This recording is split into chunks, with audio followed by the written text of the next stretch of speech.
Depuis des décennies, dans le monde catholique attaché à la tradition, une question persiste, sans jamais avoir trouvé de réponse véritable.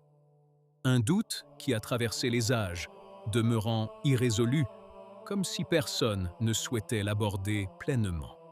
La réponse est arrivée, et, paradoxe des paradoxes, elle vient du pape lui-même.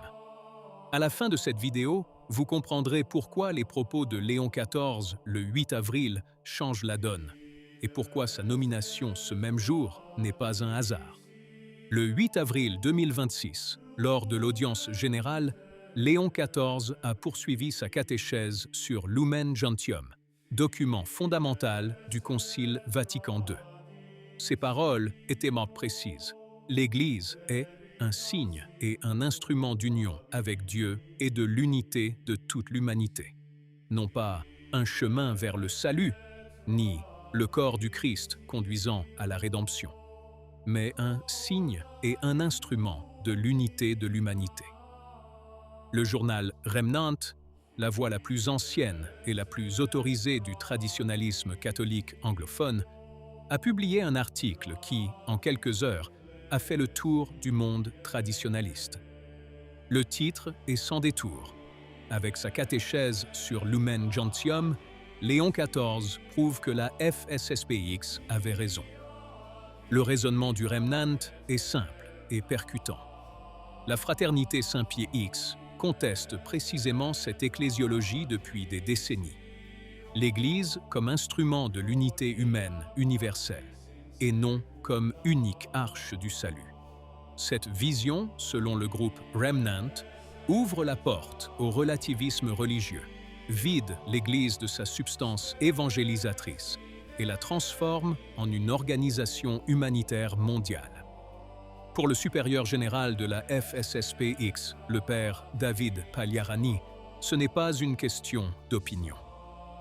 En février, rejetant le dialogue proposé par Rome, il écrivait « Rome et Écône savent d'avance qu'elles ne peuvent s'entendre sur les orientations fondamentales adoptées par le Concile Vatican II. Il n'y a pas de marge de manœuvre, il n'y a pas d'ambiguïté. » Et maintenant, le pape lui-même, par sa catéchèse, apporte la preuve textuelle de ce que la FSSPX a toujours affirmé.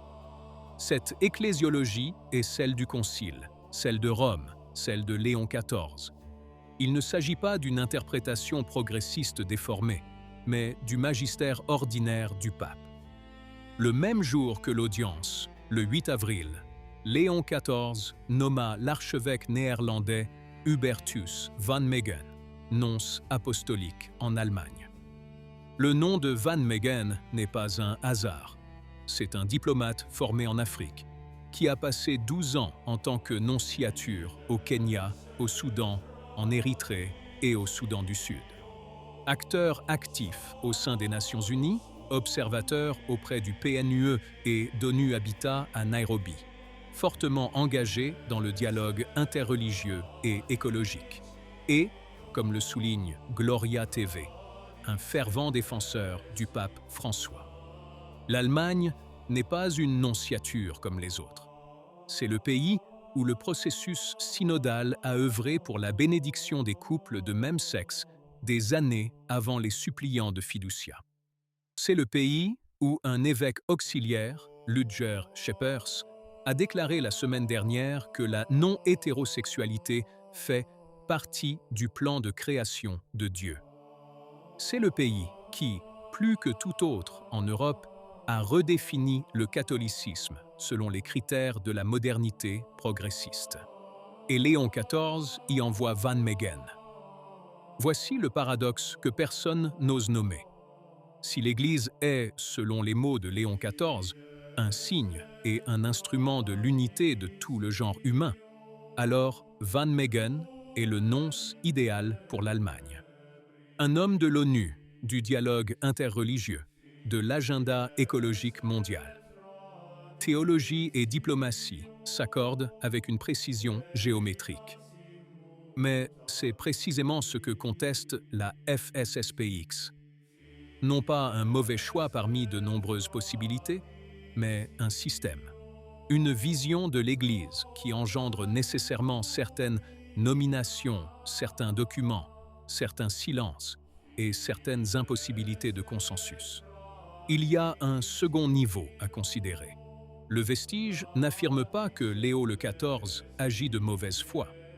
Il dit quelque chose de plus précis et de plus difficile à entendre. Léon XIV croit sincèrement en cette ecclésiologie. Il la professe en audience, la traduit dans ses nominations et la vit dans son pontificat. Le problème n'est pas la mauvaise foi, mais la vision. Et cette vision, l'Église comme instrument d'unité universelle, est incompatible avec la position de la FSSPX, qui considère l'Église comme le seul chemin du salut, avec un magistère précis, une liturgie déterminée et une doctrine non négociable. La question que se posent les traditionalistes, et qui mérite une réponse honnête, est la suivante. Si Léon XIV prouve par ses propres mots que la FSSPX avait raison de diagnostiquer le problème, qu'est-ce que cela signifie pour les consécrations épiscopales à Écône en juillet? Pourquoi la fraternité ne prévoit-elle pas de consécration malgré le dialogue avec Rome? Il les planifie parce que le dialogue a échoué. Et cet échec n'est pas dû à une animosité mutuelle, mais à l'irréconciliabilité des positions. Pagliarani l'a affirmé. Léon XIV l'a involontairement confirmé. Voici donc la réponse que je vous avais promise au début. La question que se posent les traditionalistes depuis 60 ans est la suivante. Le problème vient-il de ce pape, de ce document, de cette nomination, ou est-ce quelque chose de plus profond? La catéchèse de Léon XIV sur Lumen Gentium répond. C'est quelque chose de plus profond, c'est une ecclésiologie. Une vision de l'Église introduite par le Concile et que chaque pape successif, de Paul VI à Jean-Paul II, de Benoît XVI à François à Léon XIV, a professé d'une manière différente, mais cohérente. Le pape ne se trahit pas par erreur. Il se trahit par cohérence avec lui-même et avec cette vision. Le paradoxe est que cette cohérence est la confirmation la plus claire que la FSSPX avait raison. Il ne s'agit pas d'une victoire à célébrer, mais d'un diagnostic à comprendre. Et le comprendre est la première étape pour ne pas perdre foi en l'Église, même lorsque ces institutions humaines semblent aller dans la direction opposée. Si vous appréciez ce travail et souhaitez soutenir le temps et les recherches nécessaires à sa création, vous pouvez laisser un message de remerciement ci-dessous. Votre soutien est précieux et nous permet de poursuivre ce travail. Un grand merci. Qu'en pensez-vous? Si la vidéo vous a plu, laissez un commentaire. Amen. Que Dieu vous bénisse.